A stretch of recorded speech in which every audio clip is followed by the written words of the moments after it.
7 ದಿನಗಳು ಮಾತ್ರ ಬೇಕೇ? ಇದನ್ನು ಜಗತ್ತಿಗೆ ಕೊಟ್ಟವರು ಯಾರು? ಈಗ ಇಂಟರ್ನೆಟ್ ಅಲ್ಲಿ who gave the week days ಎಂದು ಸರ್ಚ್ ಮಾಡೋಣ. ಆಗ ಈಜಿಪ್ತಿಯನ್ನರು, ಬ್ಯಾಬಿಲೋನಿಯರು, ಗ್ರೀಕರು ಎಂಬುದಾಗಿ ಉತ್ತರ ಸಿಗಬಹುದು. ಅವರ್ ಎನ್ನುವ ಪದ ಗ್ರೀಕಿನ ಹೋರಾ ಪದದಿಂದ ಬಂದಿದೆ ಎನ್ನುವ ಮಾತು ಇದೆ. ಜೊತೆಗೆ ಭಾರತದ ಖಗೋಳಶಾಸ್ತ್ರದ ಮೇಲೆ ಗ್ರೀಕರು, ಬ್ಯಾಬಿಲೋನಿಯರು, ಈಜಿಪ್ತಿಯನ್ನರು ಪ್ರಭಾವ ಬೀರಿದ್ದಾರೆ ಎಂಬ ವಾದವೂ ಇದೆ. ಆದರೆ ಇದು ಯಾವುದೂ ನಿಜವಲ್ಲ. ಇದಕ್ಕೆ ಪುರಾವೆ ಕೂಡ ಇಲ್ಲ. ಪಾಶ್ಚಿಮಾತ್ಯರು ಗ್ರೀಕರಿಗೆ ಕ್ರೆಡಿಟ್ ಕೊಟ್ಟರು. ನಾವು ಅದು ಸರಿಯೋ ತಪ್ಪೋ ಎಂದು ವಿಚಾರಿಸದೆಯೇ ನಂಬಿದ್ದೇವೆ. ವಾಸ್ತವವಾಗಿ ಹವರ್ ಎನ್ನುವ ಪದ ಹೋರಾ ಪದದಿಂದ ಬಂದಿದೆ ಎಂಬುದೇನೋ ನಿಜ. ಆದರೆ ಹೋರಾ ಎಂಬುದು ಆಹೋರಾತ್ರ ಎಂಬ ಸಂಸ್ಕೃತ ಪದದಿಂದ ಬಂದಿದೆ. ಆಹೋರಾತ್ರ ಎಂದರೆ ಹಗಲು ಮತ್ತು ರಾತ್ರಿ ಎಂಬ ಅರ್ಥವಿದೆ. ಒಂದು ಆಹೋರಾತ್ರದಲ್ಲಿ 24 ಗಂಟೆಗಳು ಇರುತ್ತದೆ.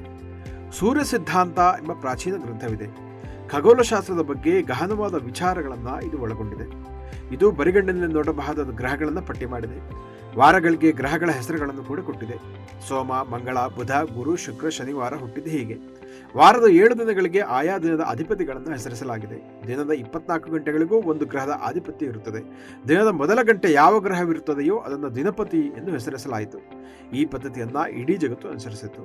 ಹಾಗಾದ್ರೆ ಮಂಗಳವಾರವನ್ನ ಜಗತ್ತಿನ ಇತರ ಕಡೆಗಳಲ್ಲಿ ಯಾಕೆ ಮಾರ್ಸ್ ಡೇ ಎಂದು ಕರೆಯಲಾಗುತ್ತಿಲ್ಲ? ಯಾಕೆ ಟ್ಯೂಸ್ಡೇ ಆಗಿದೆ ಅಂತ ಕೇಳಬಹುದು. ವೇದಕಾಲೀನ ಸಾಹಿತ್ಯದಲ್ಲಿ ವೈದಿಕ ದೇವತೆಗಳ ಹೆಸರನ್ನು ಬಳಸ್ತಾ ಇದ್ರು. ವೇದಕಾಲೀನ ಪದ್ಧತಿ ಜಗತ್ತಿನ ಇತರ ಕಡೆಗೆ ಹರಡಿದ ಬಳಿಕ ಸ್ಥಳೀಯ ದೇವತೆಗಳ ಹೆಸರನ್ನು ಬಳಸಿಕೊಳ್ಳಲಾಯಿತು. ಗ್ರೀಕರು, ರೋಮನರು ಸ್ಥಳೀಯ ದೇವತೆಗಳ ಹೆಸರುಗಳನ್ನು ಬಳಸಿದರು.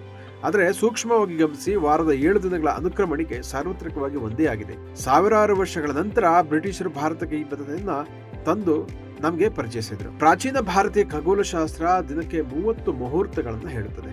ಹಾಗಾದ್ರೆ 24 ಗಂಟೆಗಳು ಎಲ್ಲಿಂದ ಬಂತು ಎನ್ನಬಹುದು.